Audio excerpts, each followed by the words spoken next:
Andrew McCart, IFL TV, proudly sponsored by Everlast. I told you before I pushed record there, Ty, man, I've missed you. I've missed you, man. How's things? I know. Listen, this lockdown's keeping us apart too much. But it's been good. Training away, obviously, after the last fight getting called off on fight day.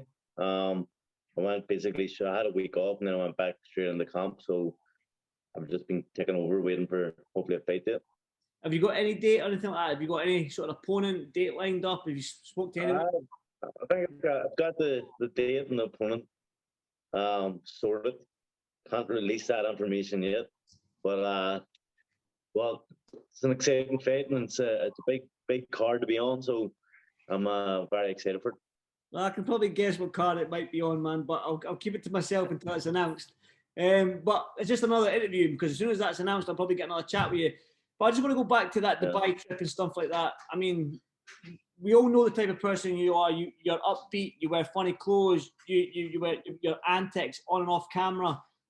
How disappointed were you and how heartbroken were you with that? When Turov didn't want it. Well, obviously, I think it was an illness he got when that fight was called off.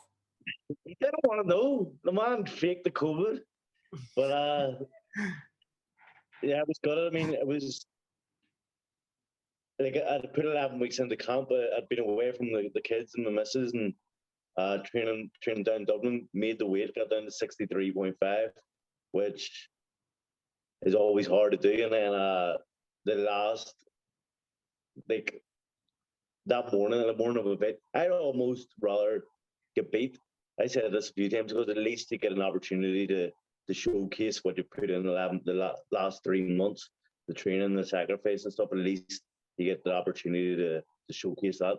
But I didn't get an opportunity to show how hard I did train and the kind of condition that I was in. And I was ready for an exciting fight. I had a game plan. I was going to go to war and I was going to bring a very entertaining fight. And I was just left disappointed. It just really deflated souls. But look, I had a week off, as I said, and I'm back into training. And now I'm just focused on my next fight and get that under the way. You said Turov he's been touted as one of the next best things and stuff like that. Tough Kazakh, and we know that you said yourself that you were going to bring a war. You always come to fight. I mean, sometimes when I watched you against O'Hara Davis, and that was probably the best I've seen you box. And I've been at quite a lot of your fights now. But in terms of, we used to always joke when we spoke, Ty, that you'd always say, I'll put a boxing lesson, but you always get that drawn into that war and that scrap, but you stay disciplined for the 10 rounds. And that, is that how you approach like your next fights going forward and stuff like? Because you've proved to everybody now that you're a classy boxer who can put in a war if he wants to. Yeah, but I thought to get you the fights. I didn't win you the rounds. It doesn't seem, but I don't know. Maybe I was because there was no crowd there to make me get involved in a war. I mean, if there was a crowd at O'Hara Davies fight, would have boxed or would have just got dragged into a war. I don't know. I'll need to find out in the next fight what way I box when the crowds are back. But I like entertaining people, and people come to watch me get into wars and get into slugfest, and they don't necessarily come to watch me counterpunch someone and move in the back foot. So I think I'll obviously going forward I'll be more going for wars than back to boxing. Fuck that. Fuck that. Well, I was going to say, I hope Pete Taylor isn't watching this. He agrees. Like because I was at a game plan there was to box the back foot, and we thought we were winning the rounds, and we didn't. So obviously judges don't like back foot boxing, and they like people to come forward and go to war and are more active. And so if that's what I have to do, that's what I have to do. And actually, to be honest, I love it. So suits me. Suits me. It suits me. I love watching it. I know. Everyone loves watching it. Fuck's sake. But then I want to just touch on something there tight as well, because a lot of people thought you beat O'Hara Davis in that golden contract. I mean, Jack Carroll, who's now mandatory for one of Josh's belts at WBO, he's proven that he's world level. You gave him a close fight in your fight with him. It seemed, do you believe in your own self now that you are world level and you just need that big opponent now to just stamp your authority in this division? 100%. I've known I've been at world level. I know how good I am. I know how good I am in the gym as well. Like, a lot of people don't see how good I spar. And I've always known that I can go far in this boxing. I think Jack Harrell, I'll fit Cruiser. I mean, he's, as he said, mandatory for the WBO. So he is world level. He's beat some good names. I took him 1 point there was 1 point in it. Mm-hmm. And I think I showed that it's world class level there. So yeah, I just need the break. I need one big fight, and I believe this next one is the break that I need. And then if Josh Taylor wins against Jack Harrell, he's moving up. There's going to be a lot of titles vacated. Hopefully by the end of the year, I can fight for one of those.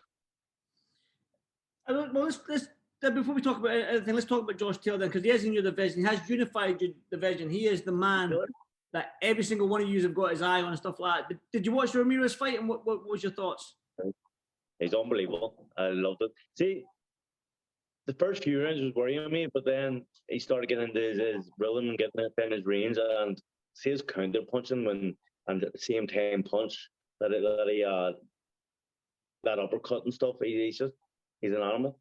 The man is an animal, and I agree with him that the referee robbed him. I had him in my bet to knock out thing round 7 to 12, and I think the referee robbed everyone of that. The referee owes me fucking money. Fucking, I don't know what it was. He must have had a bet on fucking the fight to go to distance, because he was making sure that guy wasn't getting stopped. Mm. Do you think the referee gave him too much time? I think the official count was like 21 seconds they gave him. Mental. It was mental. And then going over and waving his gloves and looking at him all this shit for 10 seconds. Josh would have had him out of her. He was gone. So, yep, they robbed. Josh is right. He had the fight. What did he say? 5 people was his tweet? Yeah, he's not 18-0 now. He's 23-0 because he beat. He's 22-0 because he beat Ramirez, 3 judges, and the referee. Yeah, I agree. That's fucking wild. But the right man won it, and he must be the happiest guy in the world. Well, I see him on Instagram. He's buzzing. He's buzzing. Yeah. Well, how good is Josh then, Ty, in your eyes? How good is that man? I think the best in the UK, 100%. Yeah. Pound per pound, he's 100% the best in the UK. I mean, he's up there as maybe one of the best people to come out of the UK. I mean, not many people have unified a division, and the way he's done it, like you've seen his record of it was something like 130 wins and 1 loss. Yeah, 136 and 1 loss, and that 1 loss was Terence Crawford. That's insane. Like he's fighting the hardest fights he can possibly fight in the division, and he's beaten him. Mm-hmm. So the man's unbelievable. Let's talk about him fighting. Talk about Terence Crawford. There was talk about him. Let's talk about him fighting. I need to get ahead. Josh, if you're watching this, get out of my division. Fucking big here, all in bad spells. Okay, well, do you think he's got a chance against Crawford? Or does Crawford need a good dance partner like Josh? I think Crawford is lethal as well. But I'm not a big fan of watching Crawford, so I fancy Josh. Josh is unbelievable. He's an unbelievable boxer. I don't think much people have the skill level that Josh has in the ring and the IQ. But Terence Crawford obviously is an unreal fighter as well. It'd be a massive fight and a fight I'd love to see. Do you read much? Do you read anything into the Teofimo Lopez stuff? Want to fight Josh?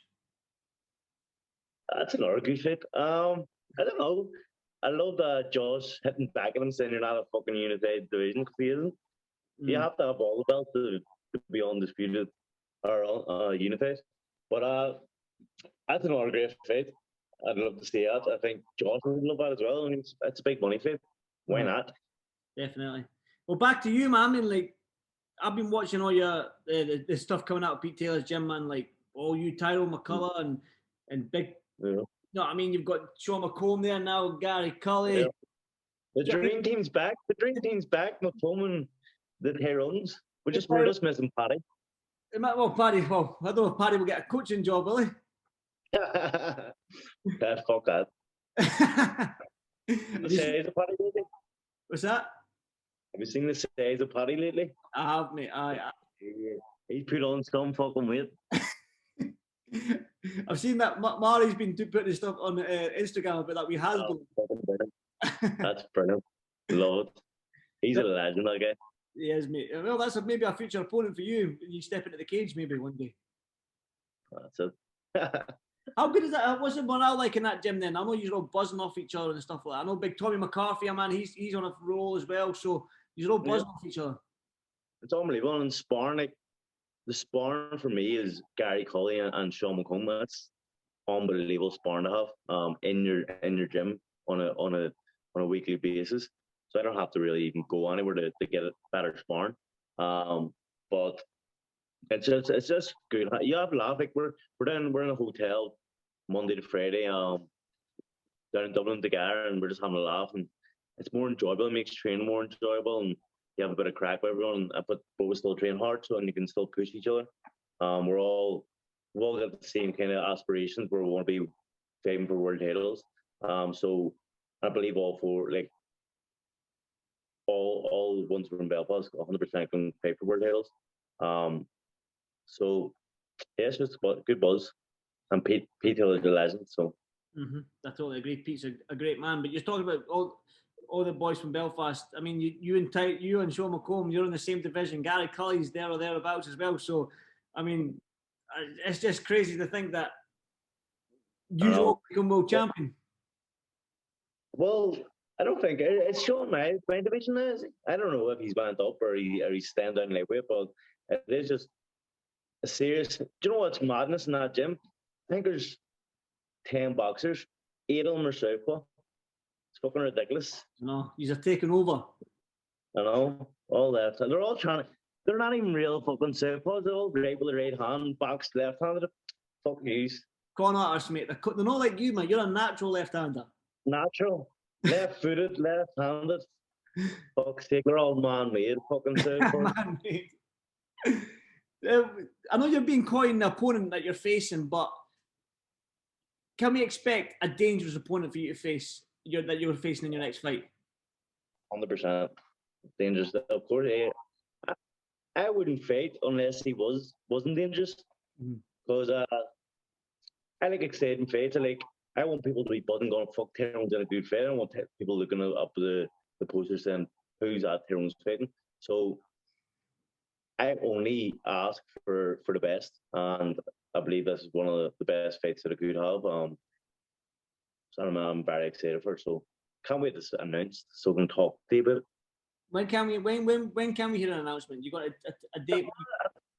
I thought it was supposed to be announced last week, but something must have happened. So I'd say in the next week or two, hopefully. Hopefully, well, as soon as I see that on the MTK or whatever's Instagram or Twitter or something like that, I'll be on the WhatsApp giving you a message for another interview so we can talk about it. But I've got a wee inkling in my own head what's what and stuff like that. But yeah, I mean, like you said, you've not fought since September as well. So this close to be about a year that you've been out the ring. Is that going to read too much into that with no ring rust from you? I wouldn't read into it at all because it's not like I didn't have a fight. I had a fight in the Crawford and I peaked. So I more or less did have a fight with the fight. So a lot of people haven't fought in a year, but they haven't trained for a fight in a year either. But I've at least had proper training and I've been training hard and I got down my weight and stuff like that. So although I haven't fought in a year, I did have the feeling that I fought, if you know what I mean. So it's not too bad. It's not that I haven't been out of the ring. I've been out of the ring a year. I haven't. I've been in training like fuck, and I was prepared for a fight. So I think that should stand by me. I know a camp did go to waste. I'm still glad I had it. Definitely. Well, Ty, like I say, man, I can't wait for this announcement, and we can hear about it, stuff like that. I think we're all going to be excited, especially everybody in Ireland and Belfast and all these places and stuff like that, and some people in Scotland maybe. But listen, stay safe, my man. It was always a pleasure to speak to you, and I'll speak to you in a couple of weeks when that's announced. Good man, lads. See ya. Cheers, Ty. Have some dinner.